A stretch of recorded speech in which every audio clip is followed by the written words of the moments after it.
Thank you very much, Frantz. It is my great pleasure to give lecture here at Collège de France, and this is my second time, and I'm always happy to be here. And I also thank Professor Frantz Grenet for inviting me to this nice occasion. Today I'm going to talk about Sogdian Buddhist and Buddhist Sogdian text. And I prepared apparently too many topics, and so I shall stop at the moment when 1 hour later, and I will spend the rest of the time with for discussion with and get several questions and so on. So let's begin. My topic, which I prepared, is 6. This is 1, Buddhist Sogdian, Buddhism in Sogdiana is an illusion, and 2, the Buddhist Sogdians in China, and 3, Buddhist Sogdians, their activities in China and Chinese Turkestan, 4, Buddhist Sogdian text, 5, narrative text retelling in Sogdian, a case of centrale Yutaka, and 6, Buddhism in Sogdian speaking country, Civilisation. And I asked the staff here to distribute the handout for the for you to understand better. Then let's begin. 1, Buddhism in Sogdiana, illusion. Last year, my student who comes from Uzbekistan and studying Sogdian with me showed me this seal, which was discovered in Kafir-Kala, which is a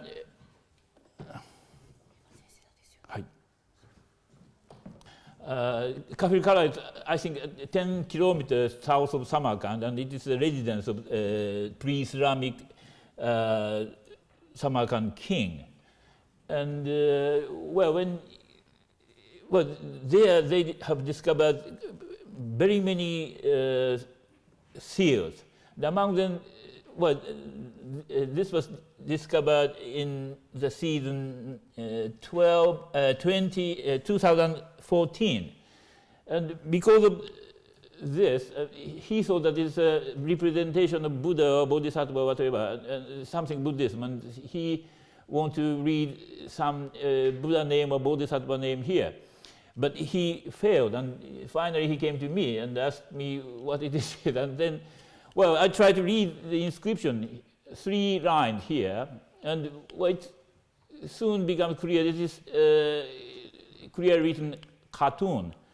It's a word for a Turkish word meaning queen. And as a whole, this seal was discovered with a whole bunch of one type of coin, which has got an inscription Ukut Chamuk Marka, king of Samarkand, whose name is Ukut Chamuk.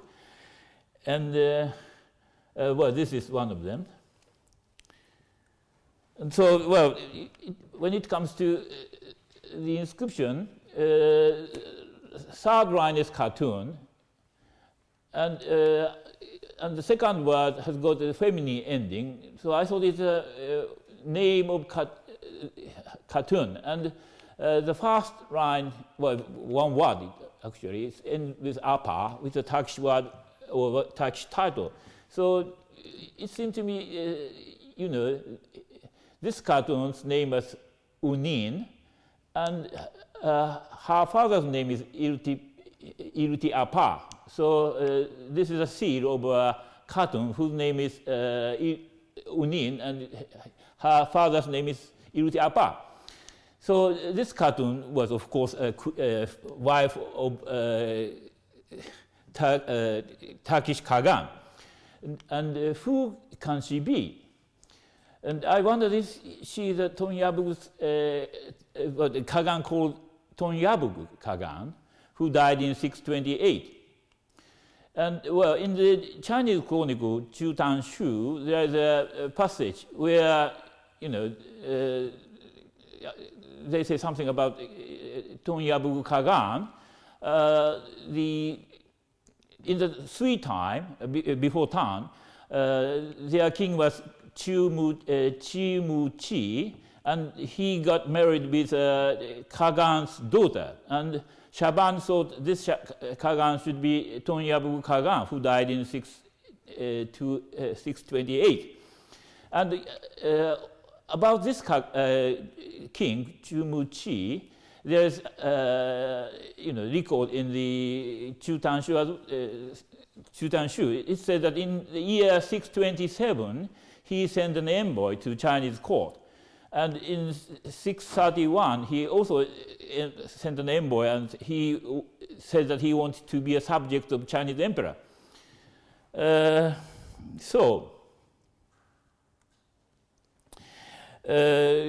when you see Tonyabu Kagan's coin, there are some specimens, and you will see he appears with his wife in this way, and it is not quite clear, but here we have Bagi Tun Chapu Hagan, something like that. And well, better preserved Turkish Kagan's, West Turkish Kagan's coin. Here is a Kagan, and this is his wife. His wife has got a very strange three-pointed headgear. And if you look for similar headgears in the Turkish barbars or such sort of thing. I mean, here we have lady wearing this three-pointed headgear. So it seemed to me that West Turk's wife, Khatun, put on such sort of three-pointed headgear. So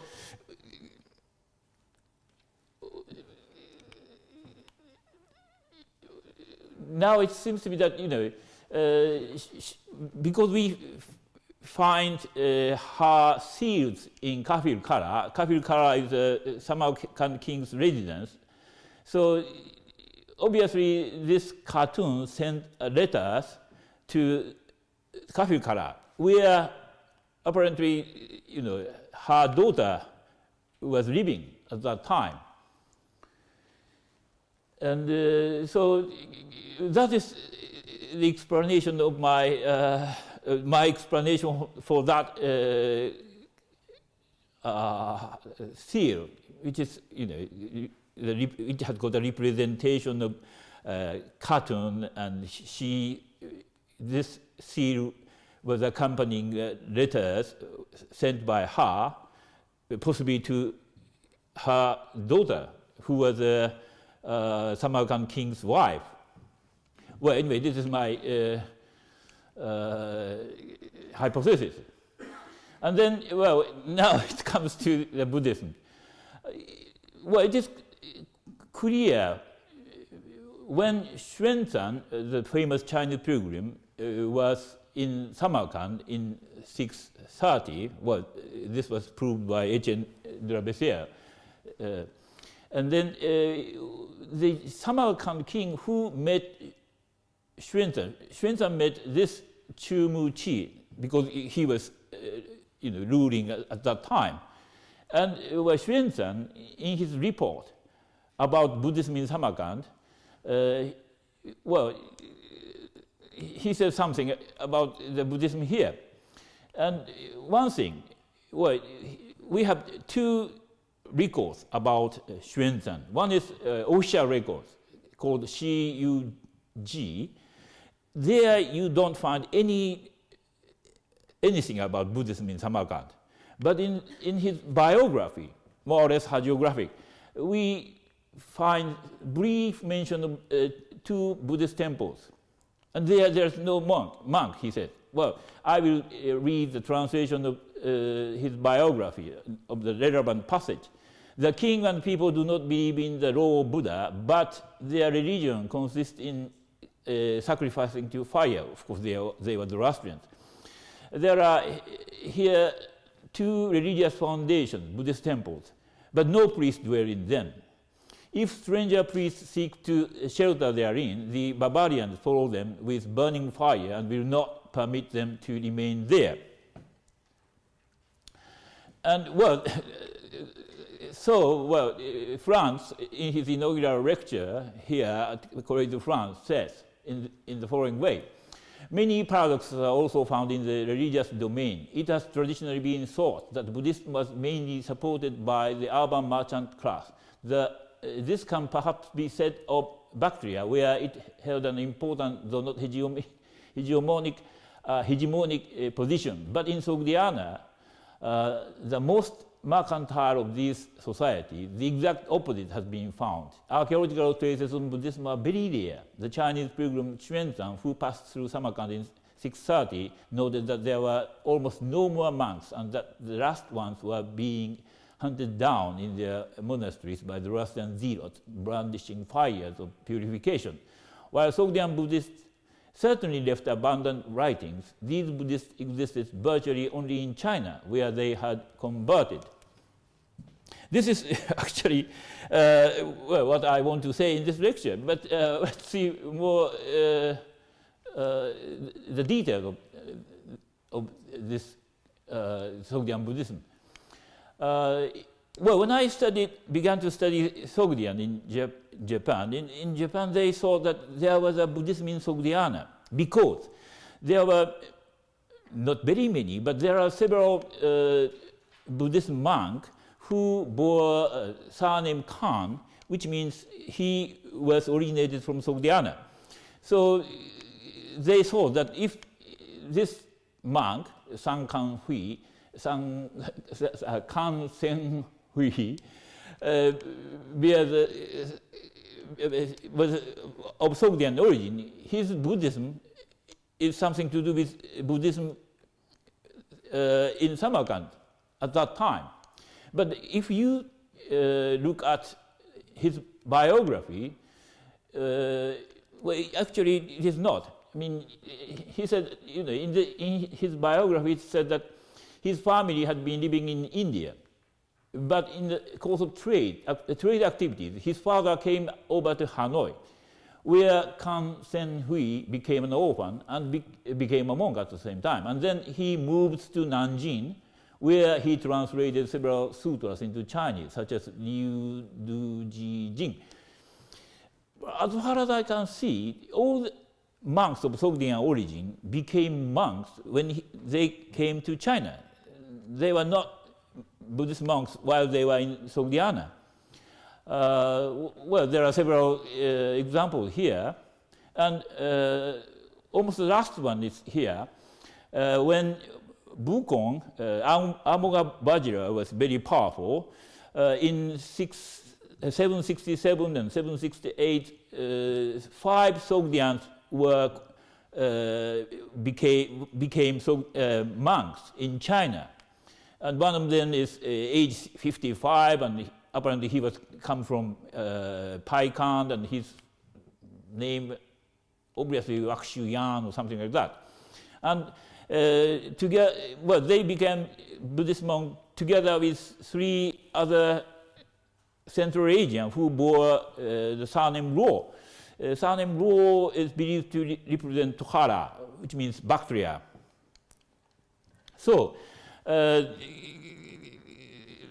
Sogdian, there are very few traces of Buddhism in Sogdiana itself, but when they come to China, they were very friendly to Buddhists. Let's see what happened when Xuanzang left China in 629. Well, this date was also proved, discovered by Etienne here. The attitude of those Sogdians who were living in China were very friendly to him. It said many Sogdian merchants in Wuwei listened to the lecture delivered by Xuanzang and donated him much treasure. There was one Sogdian book named Dharma in Guachu, and one Sogdian boy named Shi Banto asked Xuanzang to initiate him into lay Buddhism. Let's see the relevant text. This is a map which I took from Etienne's book.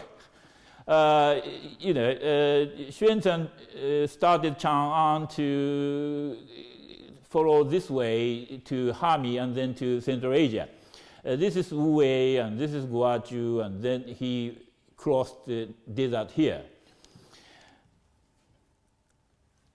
In Wu-wei, the record is something like that. Now, Lianzhu, it is Wu-wei, is the place of rendezvous for people dwelling to the west of the river. Moreover, merchants belonging to the border of Xifan, well, this must be a Sogdian merchant, and countries to the left of Cunling mountains, which is Pamirs, all come and go to this place, to Wu-wei, without hindrance. On the day of the religious conference, these men all came together to the place and offered jewels and precious things as they bowed down and uttered the praises of the master. The master is, of course, Xuanzang. The day of the conference being ended, they offered him in charity abundant gift, gold and silver money.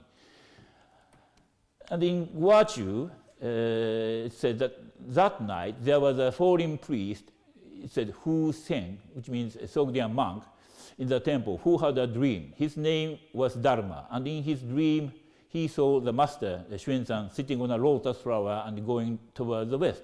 And now suddenly a foreign person, it said Hu Lian, it is a Sogdian, came into the temple to worship Buddhas, after doing which he saluted Master Xuanzang, Master of the Law, by turning round him 3 times. The master then asked him his family and personal name, on which he said, "My family name is Shi," which means he was originated from Tashkent. My personal name is Banto. It corresponds to Sogdian Bandak, Bande, which means God's slave of a god. The foreigner then asked to be allowed to take on him the 5 rules. Well, he asked Xuanzang to initiate him into the lay Buddhism, and so on. So in the early 7th century in China, Sogdians were very friendly to the Buddhism. And 100, let us see the things in 100 later, early 8th century.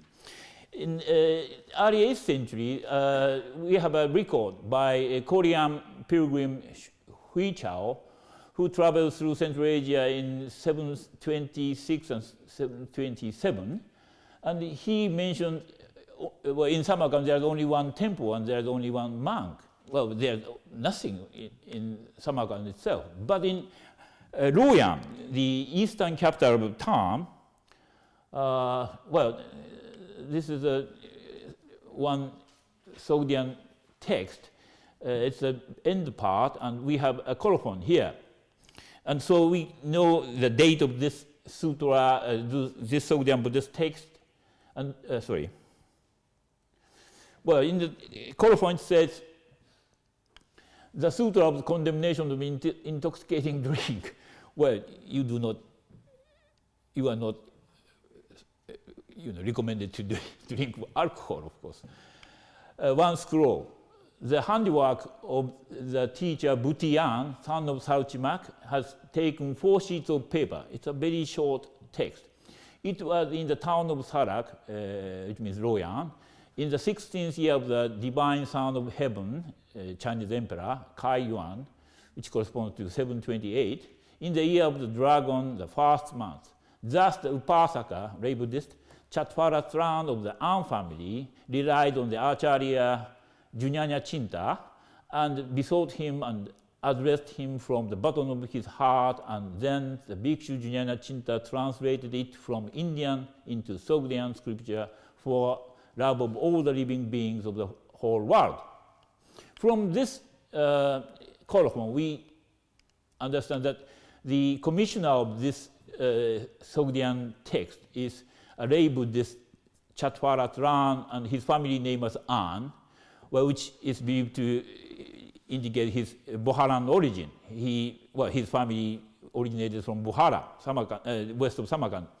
And the translator was Junyanya Chinta, and because he was able to translate into Sogdian, he must have been a Sogdian origin as well. And the scribe was named Butiyan, and his father's name is Sarchimik.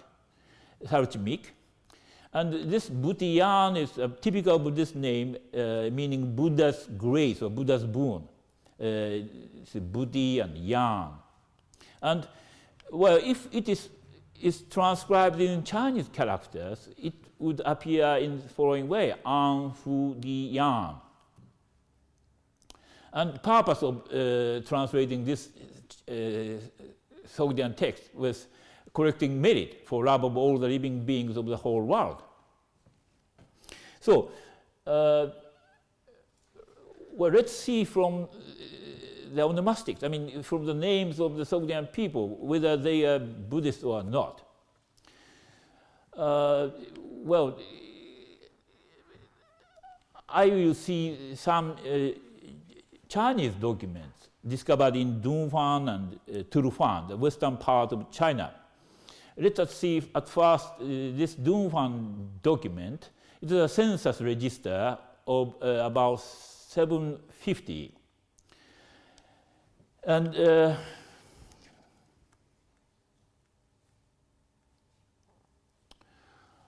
this census register is a list of the taxpayers of a village called Zhonghuashan, which literally means the village of those who became a subject of Chinese emperor. So this village consists of foreigners. In fact, they are all Sogdians. And in this list of taxpayers, we find 230 names, all male names. And among them, 107 are Sogdian names transcribed in Chinese characters. And if you look at them, I find 13 names which are related to Buddhism. One is, well, popular Butiyan. We have 4 people bearing this Butiyan. And the other one is Butifarn. It's a glory of Buddha. We find 5 of them. And the other one is Butak, which means a nickname related to Buddha. We have 4 of them. So in 750, in one village in Dunhuan, well, Sogdian village, well, some people bear the Buddhist name because they are, well, some of them at least Buddhist. But let us see the things in the early 6th century, early 7th century. We have in one Chinese text called a scale fee document. It is also a list of taxpayers of the bazaar in Turfan Oasis. This is well, a photograph of that document. We have, say, Kan Yu Ha Banda. Well, there are several Sogdian names. If you correct the name, well, I discovered more or less 45 Sogdians named in this document. Almost all of the merchants recorded in this document are Sogdians. Of course, Sogdians were the traders of Silk Road.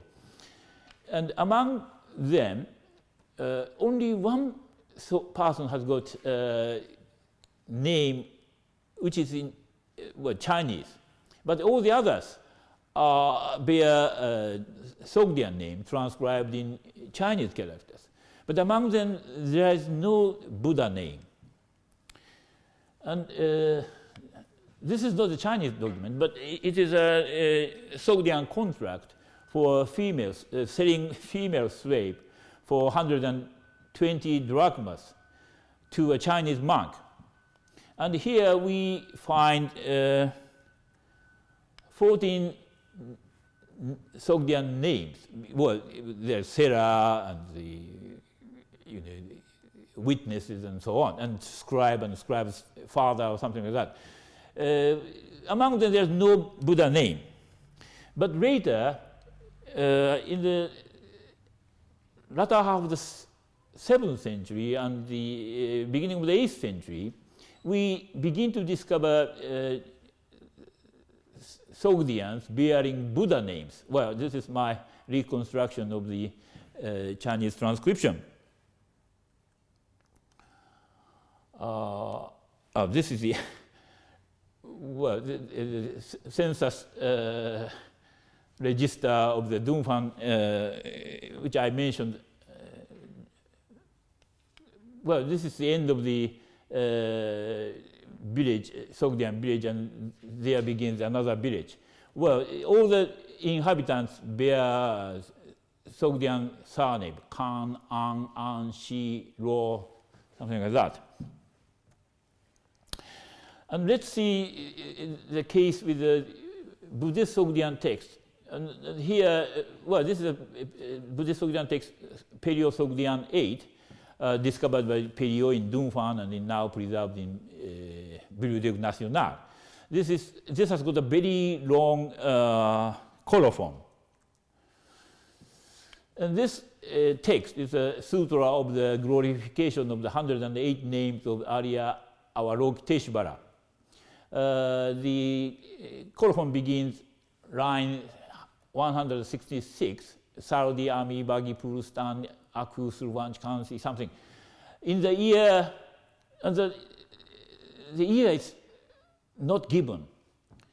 And then in the year of China, where it said Bagupurustan, it's a land of son of God, son of heaven. In the city of Dunhuang, in the year of the tiger, in the 6th month, on the 15th day. Thus, Chorak is a commissioner of this text, son of Naftir, his father's name, of the family of Khan, which is Khan, orders to translate this sutra from the belief and faith and so on.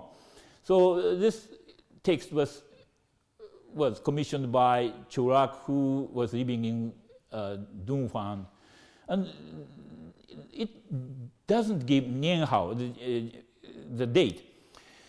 I wonder if this is whether this is because towards latter half of the 8th century, when An-Lushan rebellion happened, Tibetan invaded the western part of China. So the road between Dunhuang and Chang'an was you can't go from Chang'an to Dunhuang. So I think that this is a time when that happened. So Dunhuang was still in China, but they didn't know the Nianhao, who was the emperor. So I think it was copied in the latter half of the 8th century. And in this colophon, we find 45 names. And among them, we really find 2 names, only 2, I don't know why. It was Puti, Zai, this was the Chorak, commissioner's mother's name. Puti Zai means the female slave of Buddha. And there's a list of his living relatives and his deceased relatives, altogether 45 names. And one of the deceased relatives called Butiyan. And in the list I put these Chinese characters. These are taken from the census register. There are some identical names in this list. But anyway, we now see that in the first half of the 7th century, we can't find any Buddha name. But later, in the latter half of the 7th century, we began to find Buddha names. And in the 8th century, we have Buddhist Sogdian text as well as Buddha names related to Buddhism among the ordinary Sogdian people in Dunhuan and possibly in China. And then, but among all these 45 names, there are several unmistakably Zoroastrian. For example, Nanai Faron is one of the most popular Sogdian names. The glory of Nana, the goddess Nana, and we have Mahzai, the female slave of the god, moon god, and Rashtzai, the female slave of the goddess Risht, and Ramak is a nickname originated from Zoroastrian god named Ram. So there are several Zoroastrian names among the Buddhists. And why? My question is, why do they have, or do we have a Zoroastrian name among the Buddhists? One of the possibilities is, of course, they converted Buddhist during their lifetime. So they born as a Zoroastrian, they later become Zoroastrian, Buddhist. Or, well, maybe they are Zoroastrian and Buddhist at the same time. Well, because, for example, we Japanese, something like this. We were born to be Shintoist, and we also believe Buddhism. And for example, I go to Shinto temples as well as Shinto shrines as well as Buddhist temples. Maybe Sogdians or something like that. But in any case, they used to be Zoroastrians, or they still Zoroastrian. And if you look at the Buddhist Sogdian text, we can discern, we can find clear indications that they were Zoroastrians. For example, the heaven, Buddhist heaven, where Indra resides, is called in some Buddhist Sogdian texts Lakshna Garozman. It is it goes back to a Western word Lakshna Garozmana. It's a Zoroastrian term for heaven. But in some texts, this same heaven is called Tujit. It comes from Sanskrit Tushta and Santusht. It comes from Sanskrit Santusht. But Lakshna Garozman clearly indicates that they used to be, well, they maybe still Zoroastrian. That is why they use this Zoroastrian term for in translating Buddhist text. And there are other cases where some names of the goddess, deities, are given the Zoroastrian name. Indra is called in Sogdian Azbak, meaning supreme god. It is a kind of nickname for Ahura Mazda. Well, it seems to me Sogdian hesitates to call Ahura Mazda as Ahura Mazda. They use this nickname for Ahura Mazda. The word Ahura Mazda is only found with the calendar term. It's the first day of month. It's called Ahura Mazda's Day of Ahura Mazda. In this sense, Ahura Mazda is used. But when they refer to God Ahura Mazda, they always use Azbak, supreme god. And Shiva is called Veshparukar, which comes from Avestan Vaishuparo. So some Indian god or in Buddhist texts bear the Zoroastrian names. And another case is a technical term. In Buddhist Sogdian text, when they translate Chinese term tonda, meaning to understand perfectly, they always use the idiom Kumari Pares, or literally meaning to arrive at Kumara. Kumara is a Sanskrit word for young boy. But it's very strange. To arrive at young boy means to understand perfectly. But when you study Sogdian grammar, the verb pares, arrive at, always takes a preposition ku. So in this case, to arrive at was not Kumara, but Mar. The Mar is a Sogdian word originated from old Iranian mantra, magic spell, holy words. So, well, it seems to me that to understand perfectly was expressed as if you know that, as if you know the magic spell, you can memorize all of them or something like that. But I'm pretty sure that this term was also originated from the Zoroastrian expression.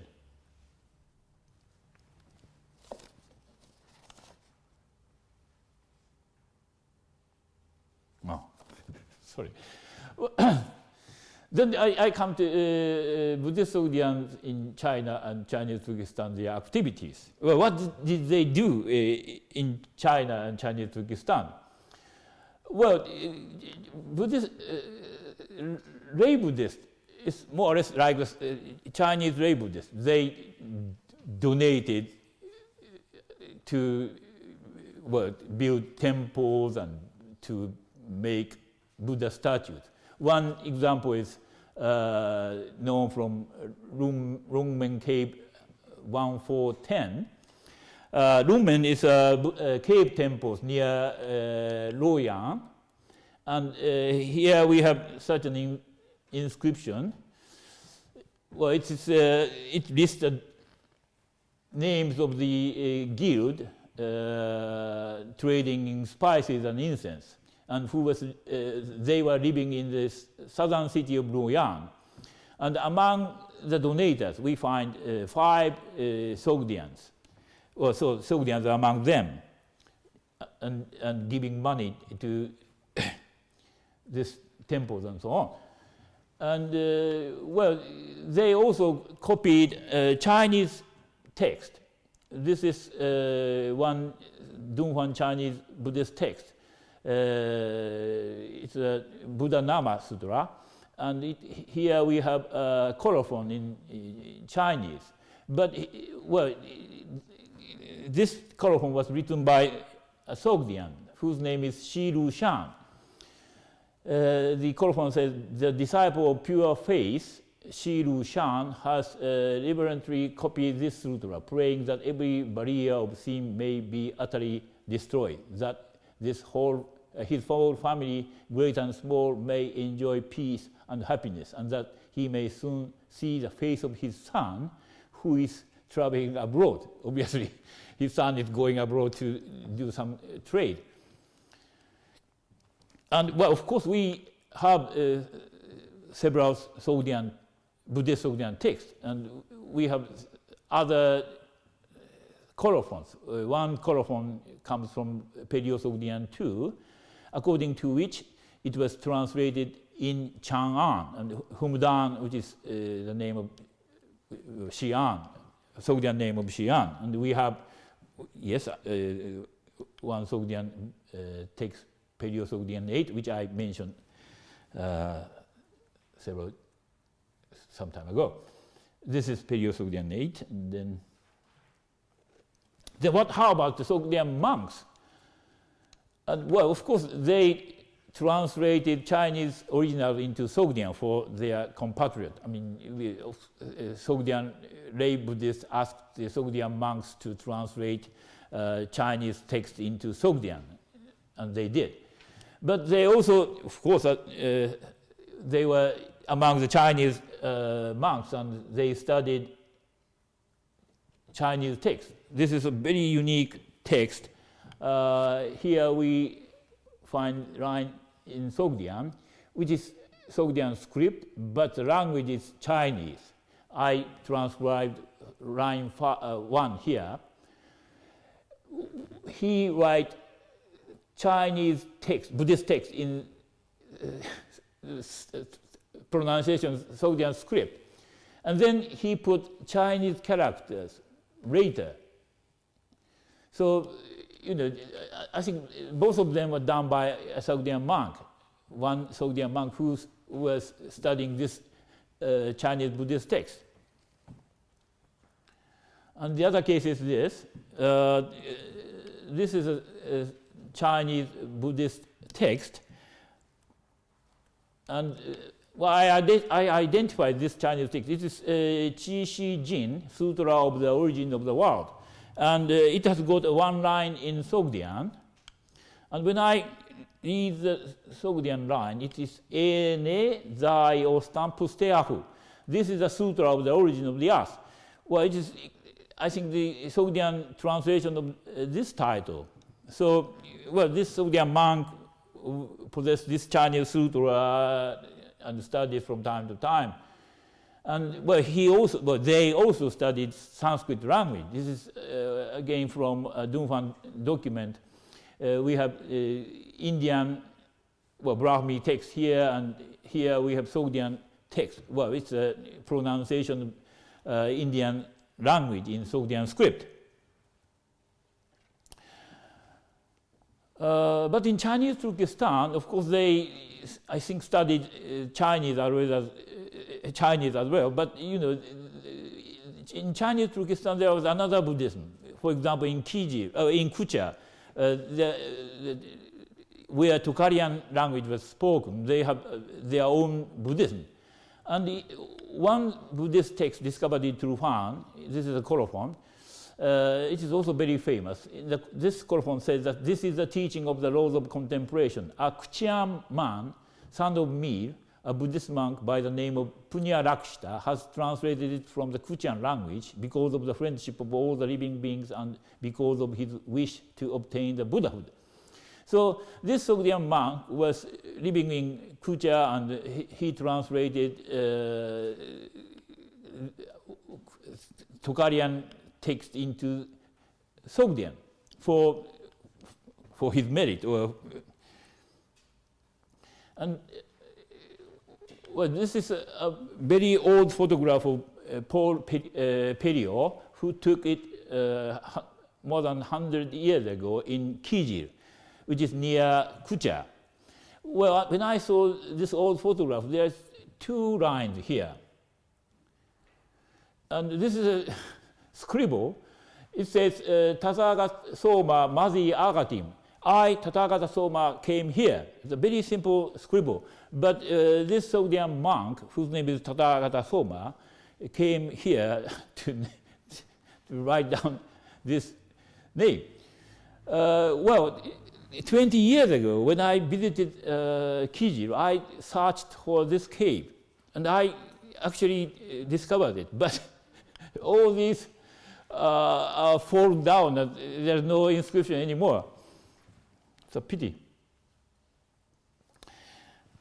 And then I come to the fourth part. It's a Buddhist Sogdian text. And well, let's see what kind of Buddhist Sogdian text we have. But before that, we shall see the morphology of the text. Sogdian Buddhist texts are written in three types. One is scroll. This is a scroll, the Chinese style. And the other one is so-called poti. Poti is an Indian style book. It's oblong paper. And well, this is a poti. It has got a hole here. And in this type, the line is written along the, well, line is wrong, along the wrong side. But in there's another case, which is also a poti, and here we have hole here. Line is written this way. It's written along the short side. I call it a short-lined poti. So we have two types of poti. One is a long-lined poti, and the other one is a short-lined poti. And obviously, this short-lined poti was the invention of Sogdians, because we have nothing similar in other languages. And when it comes to the translation of the Chinese text, as far as I can see, they try to be very faithful, but not always very accurate. This is Perriot Sogdian 20, which I recently identified with Gandavyuha Sutra. this is a kind of masterpiece. It's very accurate as well as very idiomatic. But there are several texts which are not not comprehensible. Word for word translation and so on. Well, the most famous case is the Vimalakirti Nirdesha Sutra in Sogdian. In 1930s, Friedrich Beller studied the Sogdian version of some Buddhist texts, and he was of the opinion that the Sogdian translation is very accurate, and they are very knowledgeable, and their translation is very careful. But when Mackenzie studied the same text 40 years later, he had got the opposite impression. He said, it is by far the worst and most ignorant of such translations. And he continued, it must be said, however, that although the Sogdian translator misinterpreted Chinese sentences through wrong division and was sometimes plainly ignorant of individual characters, in general, his translation shows a knowledge of Chinese sufficient to be much nearer the mark than this.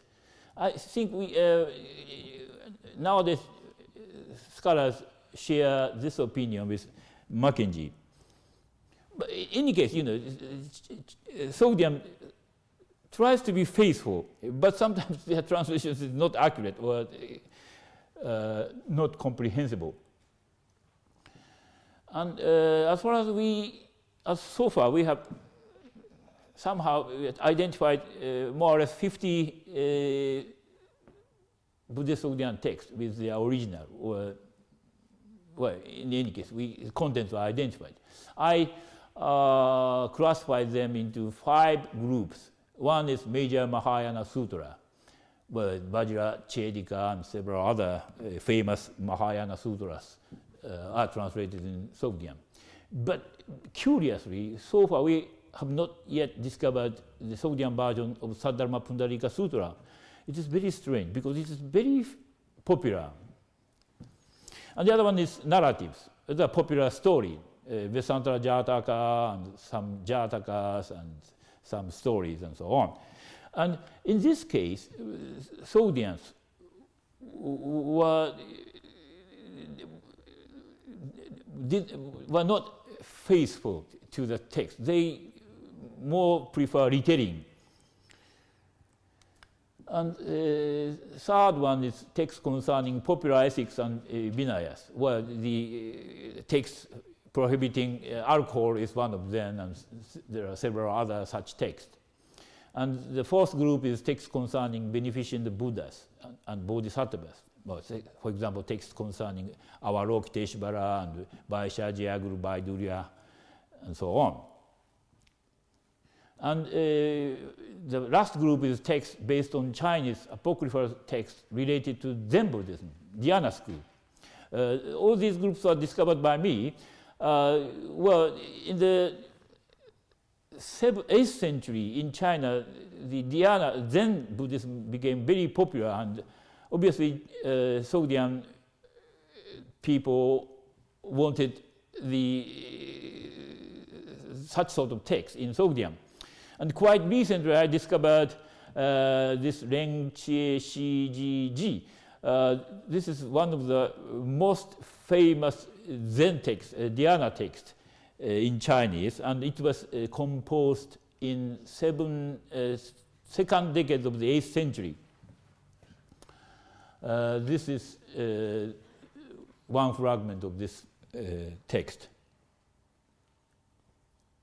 And the date of the Sogdian Buddhist text is, well, I think it is more or less 8th century.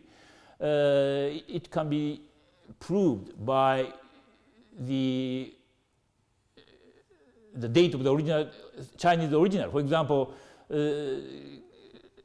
one text, Padma Chintamani Dharani Sutra in Sogdian, the Chinese original was translated by Shukshananda, and his translation activity was during this time. So Buddhist Sogdian, this translation of Sogdian text must be later than this. There are some similar cases.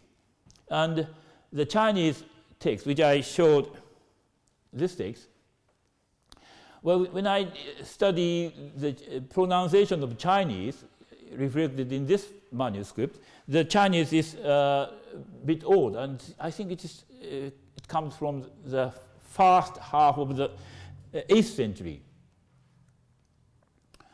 So majority of the Buddhist Sogdian texts were produced during the first half of the 8th century, when Sogdian merchants' activities were most active at that time. And then what is the last date, well, the latest Sogdian Buddhist text? I think it is from the 10th century, because in this case we find some Turkish element. When Uyghur left Mongolia and came down to south, some Sogdians became bilingual in Sogdian and Uyghur, and all these Turco-Sogdian,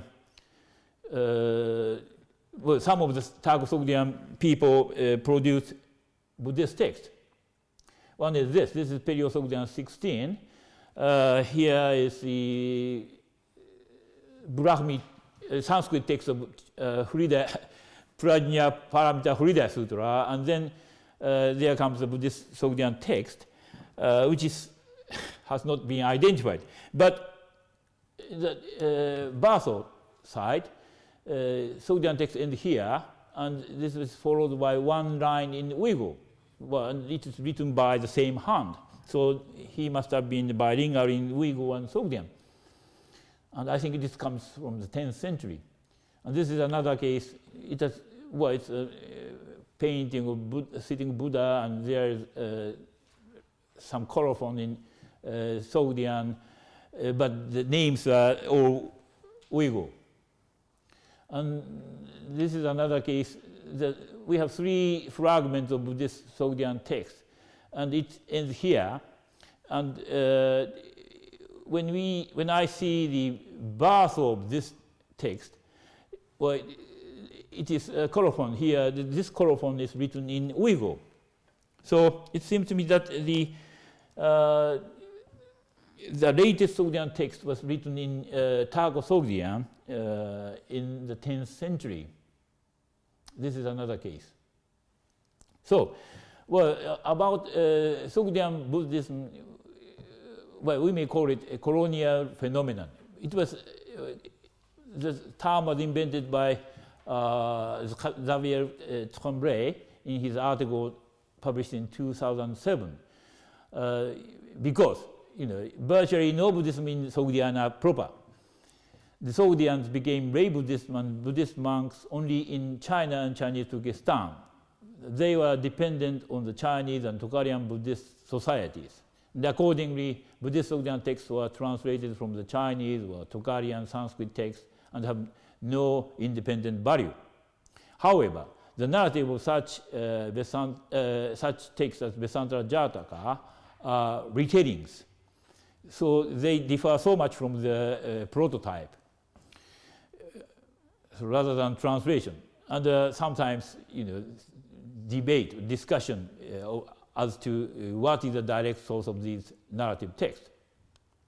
And 3, Sogdian Buddhists were not supported by the state. Well, they are somehow independent of the state, and they produced Buddhist Sogdian texts by and for themselves.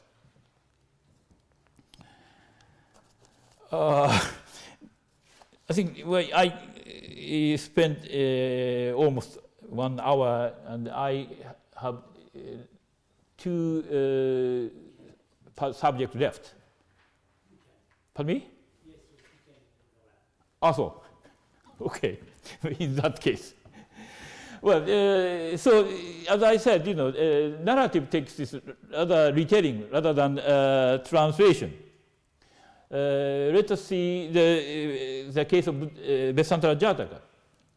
Vesantara Jataka is a story about Buddha, and former Buddha, and Buddha was once born as a Prince Vesantara in Pali text, Sudarshan in Sogdian. In the story, he gives away everything from the state treasure white elephant to his own wife and children. And about this text, Nicholas Civilisation says in the following way: the Vesantara Jataka, which has the most developed style of any of these texts, is perhaps native Sogdian composition, retelling rather than translation. So there are controversies about the direct prototypes of Sogdian version. Some say it is translated from Chinese, some say it is Sanskrit or even Persian or Bactrian. I summarized these controversies in my article, and I myself prefer Chinese theory. But let us see the climax of the story. The climax of the story consists in the scene where the prince gave his wife, Mandri, to Indra, god Indra, who had disguised himself as an old Brahman in order to test the prince's resolve to give up all his belongings. Well, the text, my English translation is as follows. After Sudarshan recited the shloka, he took Mandri's hand, his wife's hand, and gave her to the Brahmin without regret and annoyance of his mind, so that his heart might not be disturbed. Then the Brahmin blessed him. "O prince, may you be fortunate and obtain Buddhahood." The Brahman got satisfied and went away. And now, O Ananda, the Brahmin did not go far. He turned back, reached the hut where the Sudarshan was living, and spoke to Sudarshan. "I shall be going to another land and will leave the woman in your trust, in the presence of Mithra, the judge of creation, together with the mountain spirit, the forest spirit, and the spirit of the fountain, provided that you do not give her away to anybody." Thereupon Sudarshan took over Mandri in trust. And now, O Ananda, at that time, the Supreme God changes his body back into his own shape. So in this Sogdian version, when he declares something, he refers to God Mithra. And in the presence of Mithra appears in a Sogdian contract, November 4. It's one of the marriage contract texts from the Mug mountain. The relevant passage in the English translation reads as follows: "And then to you, Chaire, I promised and made obligation that henceforth and forevermore, so long as Chat is the name of a wife, remains with me, husband, as my wife, my lord, by the Lord Mithra, I shall not sell her, give her hostage, give her away as tribute, or praise her under another protection," and so on. So when declaration is made in this contract, the god Mithra is mentioned. So obviously in this Vesantara Jataka, Sogdian translator tried to make the story more natural for the Sogdian audience. Well, similar case in the contract in Bactrian is also attested. Well, in the presence of God or such sort of thing. I quote one Bactrian contract of 673 CE. In the very beginning, they mention the witnesses, and it reads in Civilisation translation as follows.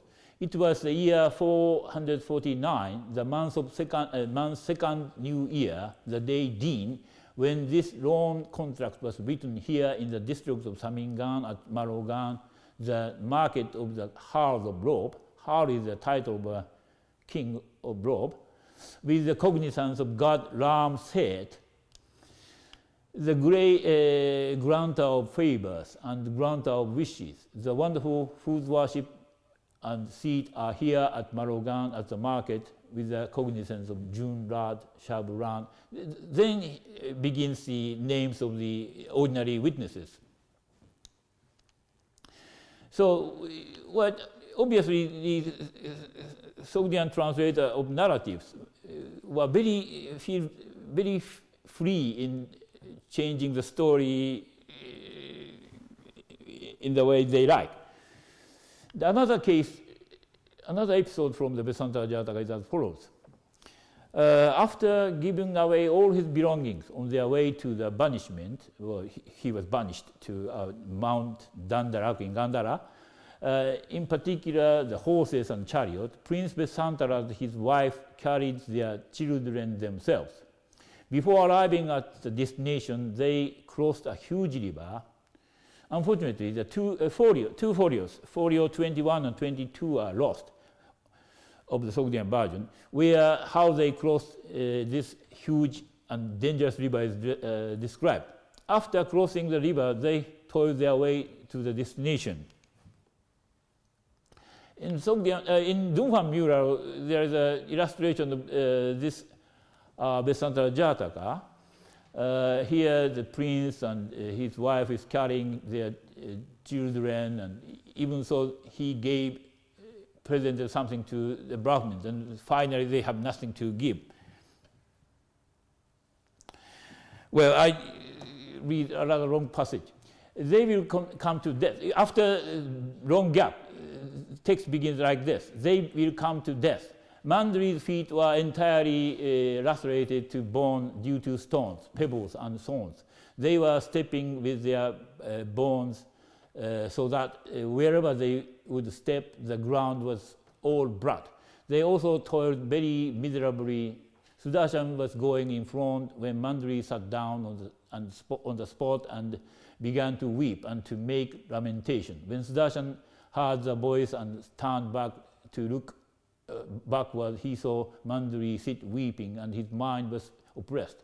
He quickly returned back and said thus to Mandri, 100 times I said to you, O dear queen, do not come with me, and also do not torture my mind, because you are not accustomed to the hardship. Stay here in the palace, sitting on a throne with golden legs. But you did not follow my words of advice. Now stand up, O dear queen, and let us go quicker, so that the children might not die in the desert, and that we might not be guilty of committing a sin. Wouldn't you see, O queen, how my feet have become? When Mandri saw Sudarshan's feet, the flesh had all fallen off, and he was stepping with bones. When Mandri saw that, her own pain stopped. She then, O Ananda, began to weep miserably and to cling to Sudarshan's body, and said thus, today I have become hopeless of getting help from the religious merit, good deeds, and also from the gods, because we die today in the desert out of hunger and thirst, together with Sudarshan and the children. The religious merit, good deeds, and so many gifts are useless for that. When Mandri had said those words, then, O Ananda, at that time the supreme god, Indra, perceived it supernaturally and looked downwards from the heaven, which is written in Sogdian as Rosh Nyagal's man, and saw Sudarshan looking so miserable, together with his wife Mandri and the children. When I was reading this text, I was always puzzled by this passage. It means something very strange happened to Sudarshan's leg, and I had no idea. But when I saw there's no hint in the other versions, in other language versions, but only in Mongolian and in Uyghur text. In the corresponding part, well, there's a description how Prince get the food for his family. He disappeared from their family, and he cut his leg and fed them his flesh. And obviously this story was told in the broken part. And this topos was inherited to Uyghur and Mongolian, as the Sogdian script was adopted by Uyghurs and then Mongolian. And as I said, that the vertical short-lined poti was invented by Sogdian, and well, it was adopted by Uyghur and then Mongolian in the same way. But then, where does this topos, cutting one's flesh and feeds them, comes from? I think it was from Shibi Jataka. Shibi Jataka is another Jataka, and King Shibi convinces a bird of prey to free a pigeon in exchange for the same amount of his own flesh. And well, in Sogdian Vesantara Jataka, Vesantara Sudarshan's father's name is Shibi. Well, it's somehow connected with Shibi Jataka. And well, we have some illustrations of this Jataka in Gandharan art and in Dunhuang mural. It comes from the 5th century. But in one mural from Dunhuang, it is also Shibi Jataka. This illustration of Shibi Jataka is King Shibi here, and someone is cutting his leg, and someone is weighing the flesh. Here is a pigeon, and here is King Shibi. He is weighing this way, and the one who is weighing was painted as a Sogdian merchant. He has got a white cap and kaftan and belt and boots. Well, obviously this Jataka at one stage was associated with Sogdian merchant, and this may be the reason why this story comes into the Sogdian story.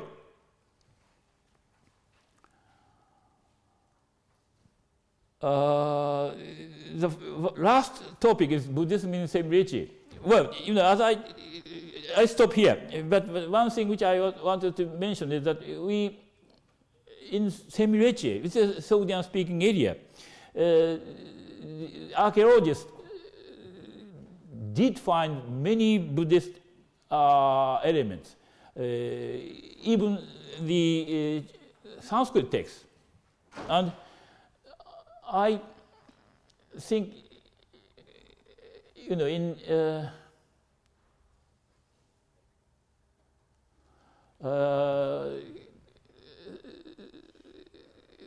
but when Xuanzang passed Semrichi, he didn't mention anything about Buddhism there. So it is clear that the Buddhist temples was built there after Xuanzang left. And in 10th century, Al-Khwarizmi says like this: Farhar is an idol temple of China and of Upper Sogd. So, well, in the 10th century, when Khwarizmi said there's idol temple, Buddhist temple in Upper Sogd, I wonder if this is the Buddhist temples in Semrichi. And as I showed you, local archaeologists discovered many Buddhist remains here in this area. And some of them has got the Sanskrit inscription here. This has got a Sanskrit inscription here as well. And this is another one. This is us. So, well, last section I wanted to talk about the Christian Sogdian text, where Christian Sogdian text was translated from Syriac into Sogdian. But in one story about Saint George, there's a very strange thing where in Syriac original, the idol of Apollo is mentioned, but in the Sogdian text, idol of Mahakala is mentioned. It's very strange. Why, the idol of Apollo is exchanged for Mahakala? Well, in my opinion, in the place where this text was translated, I think this was translated in the Semrichi area. There are several Buddhist temples where statue of Mahakala was there. And similar case is again in this St. George Passion. In one passage, another idol is mentioned. In this case, in Syriac text, idol of Zeus and Heracles. In Greek text, it is idol of Heracles. But in Sogdian text, it is Ram Chu something. But well, I think it is clear. It should be restored as Ram Chiti. So Ram Chiti is what I mentioned in the Bhaktian document. When they contract, they mention as a witness Ram Seto. Ram Seto is a Bactrian counterpart of Ram Chete. So in this society, where this Christian Sogdian text was translated, obviously, there was Buddhist temples where you can find the statue of Mahakala, and there is also a Zoroastrian temple where you can find a statue of Ram Chete. So when the Christian Sogdian translated this St. George Passion into Sogdian, they changed the Apollo in the original into Mahakala and the Heracles in the original into Ram Chete. So my conclusion is Buddhism in similarity. Obviously, this here the Buddhism was introduced while in the Tang time, where it was directly dominated by Tang government, and they established one temple called Daiyun Shi. And later, the local Sogdians became Buddhist, and then, well, at the 8th, 9th century, the rest, Buddhism was popular among them, as well as Zoroastrian and Christian in Semriechie. Well, so it's rather complicated, but I wanted to say that in one place in Semriechie, well, in Sogdian speaking area, there were in the 8th, 9th, possibly 10th century, there were Buddhist Sogdians, and they built their own temples. But that's all. So that is the end.